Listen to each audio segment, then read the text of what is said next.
Oh, I'm sorry. I'm supposed to be quiet because we're starting. Excuse me. Hi, How's everybody. doing, all right? I'm going to preface this by saying I have a flying bug that is now sitting in a light fixture. So if you see me jump and squeal, I am running for cover. It's pretty big. It's not a mouse or a spider on the floor. Exactly. Welcome. Today, we missed last week. We had couldn't get it together last week. Glad to be back. Today's topic, we're going to be talking about QBRs, acronym for quarterly business review. Some do YBRs for yearly, TBRs. There's a bunch of different acronyms, all with the same premise behind it. And it's really just a trying to get together with your clients and kind of review the accounts. And we're going to get into all that. But first, Brian Bratcher, BNL Solutions, and joined here today by some close friends of mine, starting with this guy to my left or right, depending on where he is. Brandon Bowers with Eisner Amper Managed Technology Services out of South Florida. And David Luft with LDD Consulting out of Albuquerque, New Mexico. And I am Dave Groot with Windstar Technologies out of Culpeper, Virginia. Nice. All right, so let's talk about this. First of all, we have all the good intentions to have these meetings with our clients, and I will be the first to say that it is challenging to get them scheduled and actually, get with the client and go through the process. But there's so much value there when you do have the meeting and get it scheduled. And what we've turned to now is automation for getting this process done. So we send out automatically emails to the clients, and we send it. I think it's quarterly or every 6 months, and let them pick the time on the calendar, and then the automation flows through, and we know what to prepare, what to bring with us. Most of the time we bring lunch, so we kind of preface it that way. Let us buy you lunch. Sit down and kind of review your account. You guys do some similar stuff like that, or try to? I mean, I would also mention some people call them different things, like a QBR, quarterly business review, strategic roadmap meeting, things like that. Alignment, and I think strategy, alignment, conversation, whatever. And what I want to talk about for a second is I feel like that means so much to different. Number one, hopefully any IT company you're working with is doing some type of check-in like this. Number one, bringing up issues, things going on in your industry, helping you plan for the future in terms of budgeting, license changes, things like that. But what I used to have a lot of feedback on when we sort of started the process was that we came with a bunch of technical reports. I was meeting quarterly, but we had to kind of like reformulate what we were providing to ensure we were giving value instead of just a bunch of technical information there in the meetings. And I think our meetings have like evolved to a great deal to now when we're having these meetings, whether it's monthly, quarterly, or annually, depending on what best fits the need of the client that we're working with, is that we're not talking about any of that anymore. It's more just about learning about a function of their business, understanding their industry better, and coming up with a game plan for the future. Right. That's all. Yeah. It's a strategic technology and business process review is what I think it should be. Right. And I think we all started with the reports. Because that's what we know.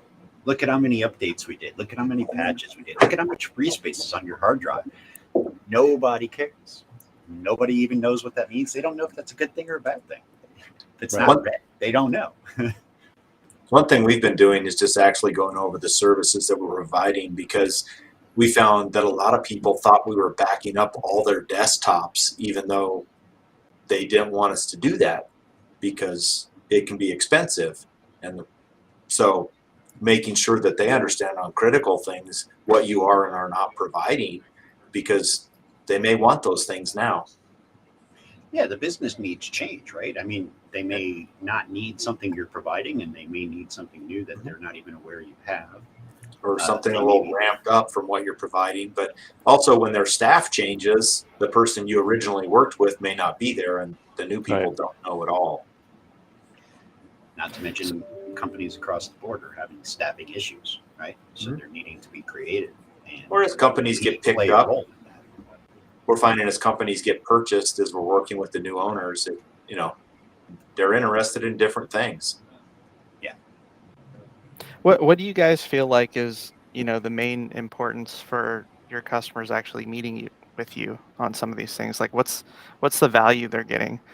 Because for some, we have a hard time connecting in some cases, or they get canceled, and then it seems like they're much more difficult to get that sit down. And then some customers, like, if we could do one every month or every week, like, they would want to meet with us then.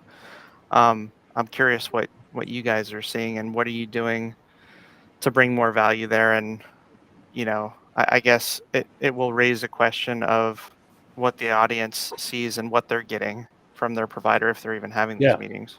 Yeah, I mean, you don't want to kind of preface it like a sales meeting, right? I mean, going in there with that agenda, and some people do that, but we just kind of we put it out like it's time for us to chat and see how you guys are doing, see how we're doing, and kind of make it more personal than business. And but like I said, we bring lunch for the entire office, so um, we don't have huge clients. They're 20, 25 people is probably the average size, and sometimes I meet with one person, bring lunch for the office, but meet with that one person, and sometimes it's a team of people. And I think, and I try to encourage them. Let's have other people sit in here and get some input. And a lot of times I've walked out of QBRs, honestly, guys, and saved the customer money. Like they've walked out paying because there could be there's 5 devices that they're no longer using that they never told us about, and they're still getting billed for them and stuff like that.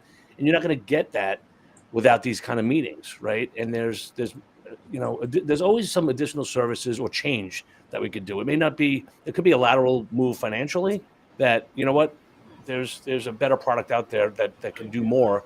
And maybe it'll cost a couple of dollars more, maybe it's the same, who knows? But until you engage and, like you were saying, Brandon, understand their business, we're pretty heavy in the financial and accounting verticals, and we work with the vendors. So if we know of changes coming up, or to processes, or they want to go cloud with some things, it's time to have those conversations. And we honestly, that's the only time that we go over warranty information, because we don't talk to them about that. We gone are the days, like you're saying, of going there with all your reports and your stats, and they don't care about that. And we do let them know what their staff thinks of us, like on the CCATs on our reviews on tickets. And so we kind of fluff that a little bit and put that in front of them and just say, and is there anything where we're falling weak, and just make it personal and not salesy. Don't go there with a stack of things to, all right, here, let's, they don't care about that.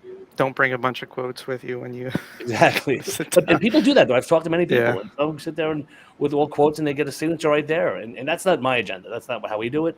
But there's a ton of value, and I wish I could do it more often. I mean, we average once a year. I'd like to get that down to I'd be happy with twice a year. Quarterly would be great, but I just don't have the bandwidth right now, and the clients don't have a need necessarily. But twice a year would be ideal. The cadence is based on the customer, right? I mean, not every customer needs to meet every quarter. I've got 2 customers I meet every week. It's a different thing. It's Right. just what you got to do. I have one customer that we meet with every month. But like Brandon mentioned too, it's really a good opportunity to understand better their business and the direction they're headed, so that you can make sure that they're aware of services that you potentially offer that could help them, and things they're using that they might not need, like David said. David, both what you and Brian mentioned. So Brian, you talked about having other people in the meetings, and that ties into what you were saying, David. So I find that even in the smaller businesses, when maybe they've got the CFO and the CEO or something like that in the meeting, and we have an opportunity to learn a little bit further into a certain process of that business, or they'll bring in the sales manager or one of the ops people, and they'll start describing something that we were never aware of was going on, or something they heard about that maybe some of their other partners or vendors that they work with were doing.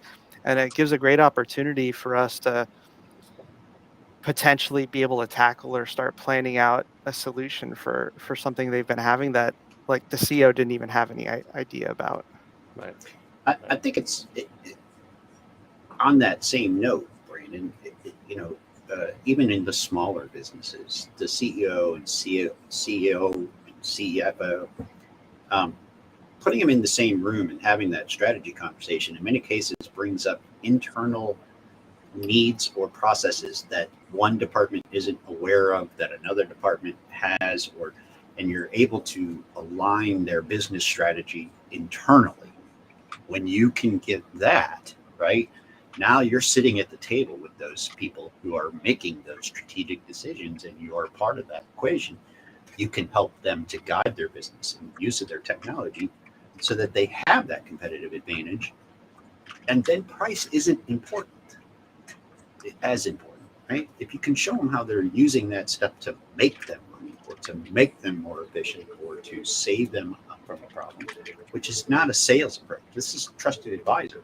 This is coming in and listening, seeing what their problems are, what their pain points are. Yeah, that's important. And it's what do you guys do when you just can't get that appointment?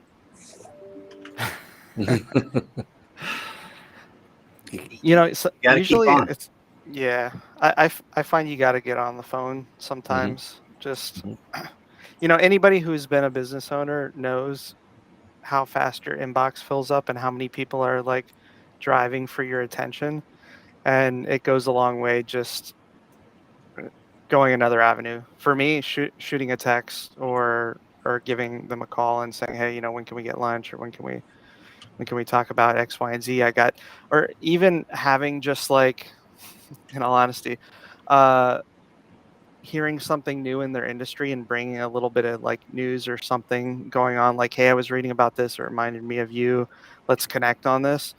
And it just speaks to them a little more personal. And I feel like that's helped us re-engage with some customers. Yeah, I've had success, especially during the pandemic though, but doing them virtual. You know what? Listen, let's grab a half hour and I'll set up a meeting and I've had a lot of success with that too. So that's something that you guys can try too. We let our clients pick. They can do it right. virtual or in person. Right. It's good. I mean, in our industry, a lot of our work is remote, support is remote, and they're not seeing our staff as much. So it almost, you want to, have that conversation and say, listen, this just because you don't see us doesn't mean we're not doing, you know what I mean? We're not doing anything, because you're talking to the guys that's approving the bills and the invoices and all that stuff. So it's kind of, you want to be in their face, and we're getting back now to some normalcy with our on-site visits and regular, like we were at clients once a week at one point. We're not there yet, but we will be. But it's a different, now we're in a different, we all pivoted, and now we have to kind of realign and not lose focus on what we're doing here, right? But again, shooting a text, I mean, that's the thing, is all the automation that goes on with trying to schedule these, it's very easy. It just can get deleted, forgotten, whatever. But a personal text from you to your contact, I think that has some value too. The other thing I've been doing as I started getting into doing more tech stuff, just because we were shorthanded, is if I see an easy ticket at a customer that I've been having troubles getting a hold of, I'll just take that ticket, go over there, fix their problem, and just stop in. Right. And pop in, yeah. Usually they're willing to spend a couple minutes with you, and you can just review a few things with them and see how things are going. And I think people really appreciate that, actually.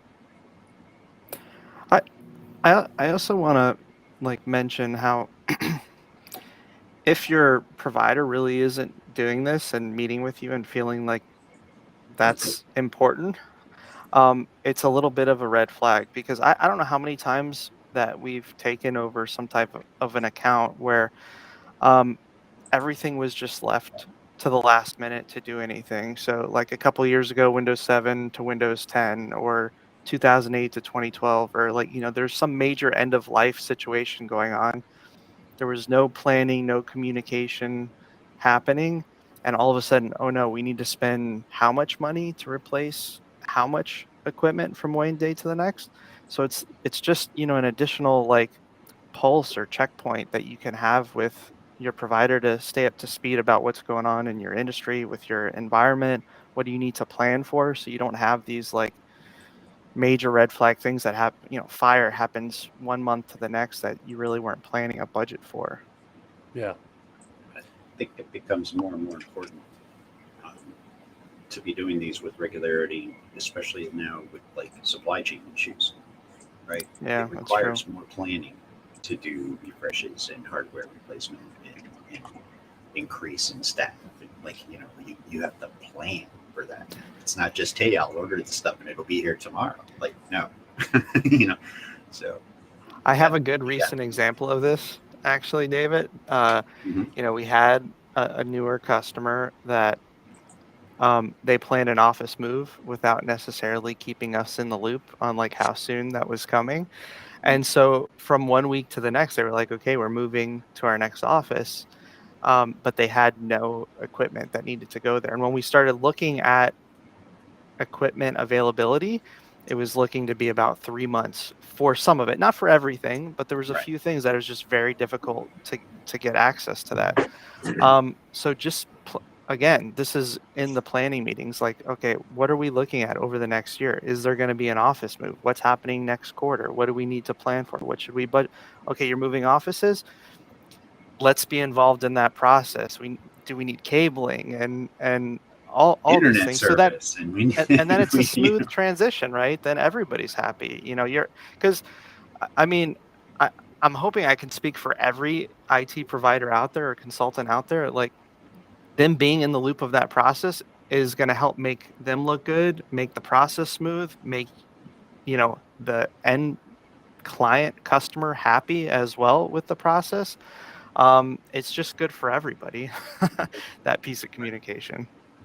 I mean, that's why we're here too, is to make sure we're involved in the customer's IT, and so that we can help them plan for it. So I've had a lot of people just move and not tell us and want internet the next day. We had a school do that, and it was like 6 months out to get fiber there, but we were able to work with a local wireless provider and make it happen. Right. But I don't think they even knew that it was going to happen that fast. Yeah, I mean, even this whole Microsoft NCE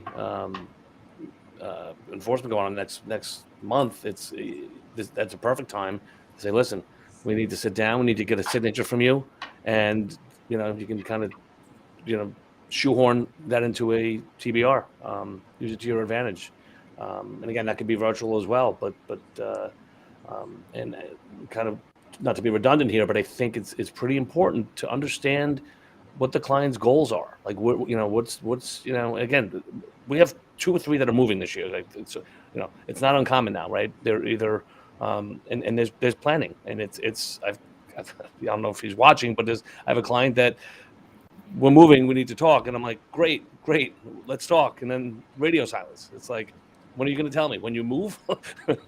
I got a call from a client. And yeah, I'm not even. I'll leave it alone. Probably better I don't say. Another importance is it's a time for education for them too. Like we're the specialist in this industry. It's our opportunity to let them know, what's going on from a threat landscape, things that we're seeing other businesses being impacted by. What should they be looking out for? I mean, everybody's great in their space, right? And this is our space, so that's another opportunity where we can provide some value, giving them some education. And it's always changing. Like, we our industry changes every day. There's Yeah, from something day to day. yeah, literally, and it's the equivalent of sitting down with your financial advisor, your accountant, or getting your annual physical, whatever it is. It should Yeah. be an exercise that all clients need, and there's value in it for every client. There's not one client out there that I could guarantee you that there's value in some capacity. And it's if your provider isn't doing it, Good. I was just going to say, should be an extension of your team, right? Mhm. And you're constantly meeting with your team, and you're evaluating and talking and discussing, critiquing and coaching and mentoring your team. The IT department should be part of that, whether they're outsourced or not, right? They're part of the team, so they got to be part of that communication. Because Absolutely. IT is a very big part of everything. There's nothing that doesn't include tech anywhere. Especially businesses nowadays. Yeah.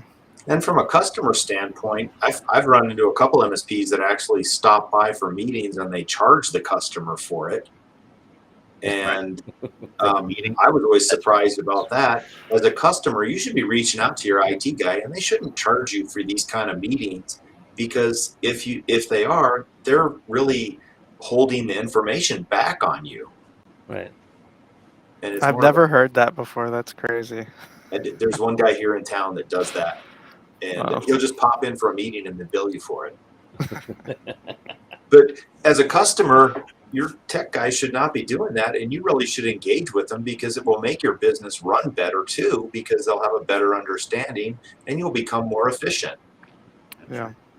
And don't feel like they shouldn't be trying to sell you stuff. They should be informing you and educating you. But if all they're doing is trying to sell you stuff, you should probably look for somebody else. Well, then you're not going to want to meet with them again either, right? Like if every time Brian's coming to meet with me, he's trying to pitch me a new, shiny object. I don't think I want you to come out anymore, Brian. That's why I'm going to start ignoring your emails. Exactly. And that's what you want to prevent. And you want to do that's when you reach out for these meetings, and that's kind of what we were saying earlier, you don't want it to be a sales meeting. It's really, you're not going to go there.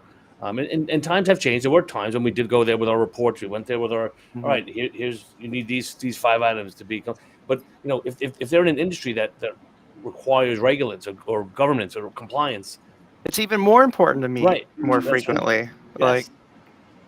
So it's more important to keep your IT department in the loop. Yeah. Like any changes you make, anything you buy, any software, any hardware, any. Yeah.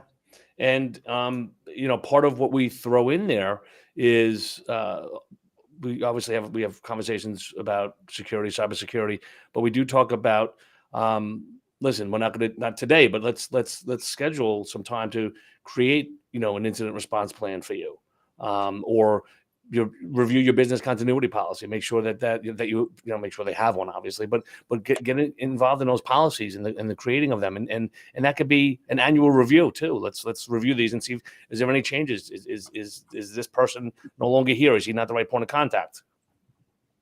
So, all right, guys, I think we're nailed this one, right? Yeah. I mean, if your provider's not doing it, reach out. I think, is David frozen? No, one of them is. Yeah. Okay. Oh, he's left. If it's gone, he's not frozen.